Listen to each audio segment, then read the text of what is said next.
BSI, this scene is safe. I'm responding to a call regarding a 15-year-old female who was dropped during her cheerleading practice and fell to the floor from above. I have one patient, and the mechanism of injury is falling from a distance to the floor.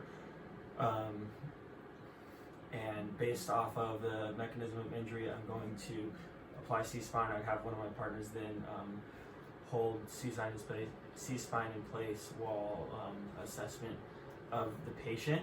My general impression of the patient is I have a young female laying on her back in the supine position. I see some severe discoloration and a lot of swelling here in the right ankle and some more swelling in the right wrist with a little bit of blood here as well. However, she does look like she's breathing. I'm gonna go and check for level of consciousness. Ma'am, can you hear me? Ma'am? Ow.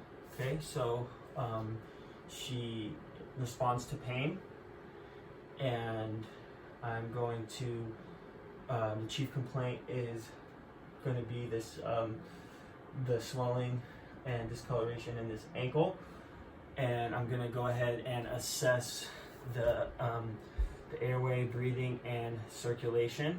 So I'm going to check for the airway here, opening up the airway, and the airway is open and patent.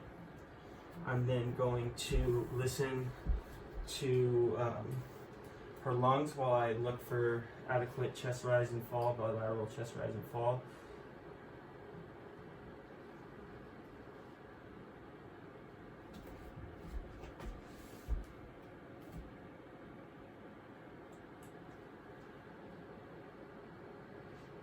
Okay, everything sounds normal, and I'm seeing bilateral chest fall and fall in the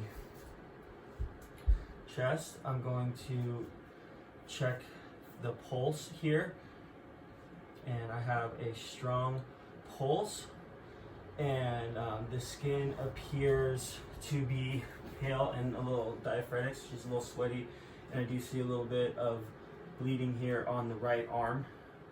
I'm going to make this a high priority per patient and request transport. At this time, I would check vitals.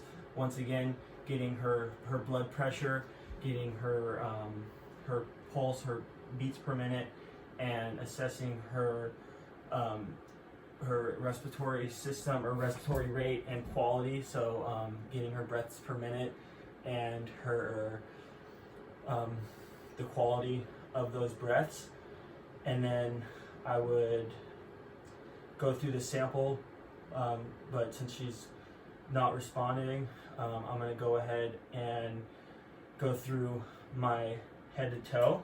So I'm going to start up at the head, checking for any abnormalities, looking for bleeding. I'm going to palpate here around the eye sockets. I'm going to check the pupils for reaction and equal reaction here and responsiveness. Then I'm going to come check the nose and ears for any fluid, any secretions, looking for cerebral spinal fluid, checking the jaw as well, and then move down, check the C-spine, and then I would check the jugular veins for any distension, check the trachea for deviation, move on to the shoulders. I would palpate the chest, and this is when I would also listen to those lung sounds. Once again, auscultating the lung sounds and also looking for bilateral chest rise and fall, which I am seeing. And from here, I'm going to move down to the abdomen, palpating here, checking for any crepitus, and making sure everything, there's no abnormalities. And check the pelvis by lightly pressing down. Everything seems even here. I would not touch the genitalia, but I would assess for bleeding, and then if there was bleeding, I would go ahead and put pressure on there to stop the bleeding. From there, I'm going to move down and check the lower extremities, palpating down the leg and looking for blood. And then I'm going to check the pulses here. If she was conscious, I would ask her to wiggle her toes and to push, checking for circulation, sensation, and movement. I'm going to come back down and check this right leg. Here I do see some discoloration. It looks like some bruising here and severe swelling, possible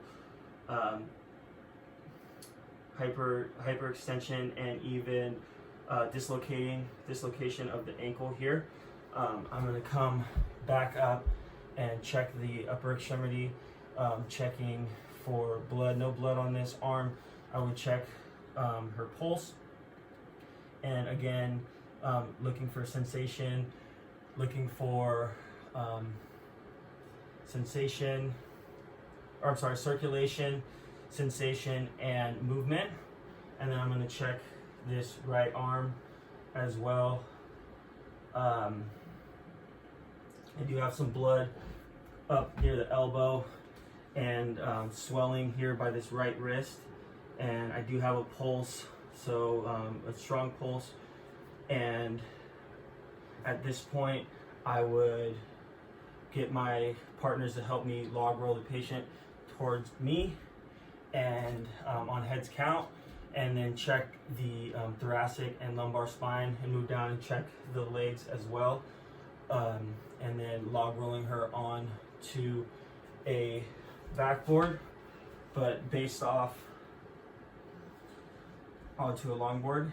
Based off of my assessment, I would immobilize the ankle and immobilize the wrist as well, and also bandage this right arm to stop the bleeding, and get her transported to hospital to assess this possibly dislocated right ankle.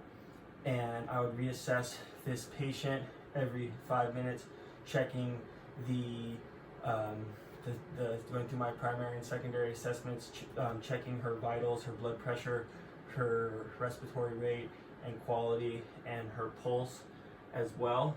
And then also reassessing my interventions, which would be again to stabilize this the ankle and wrist, and get her moving on to the emergency department.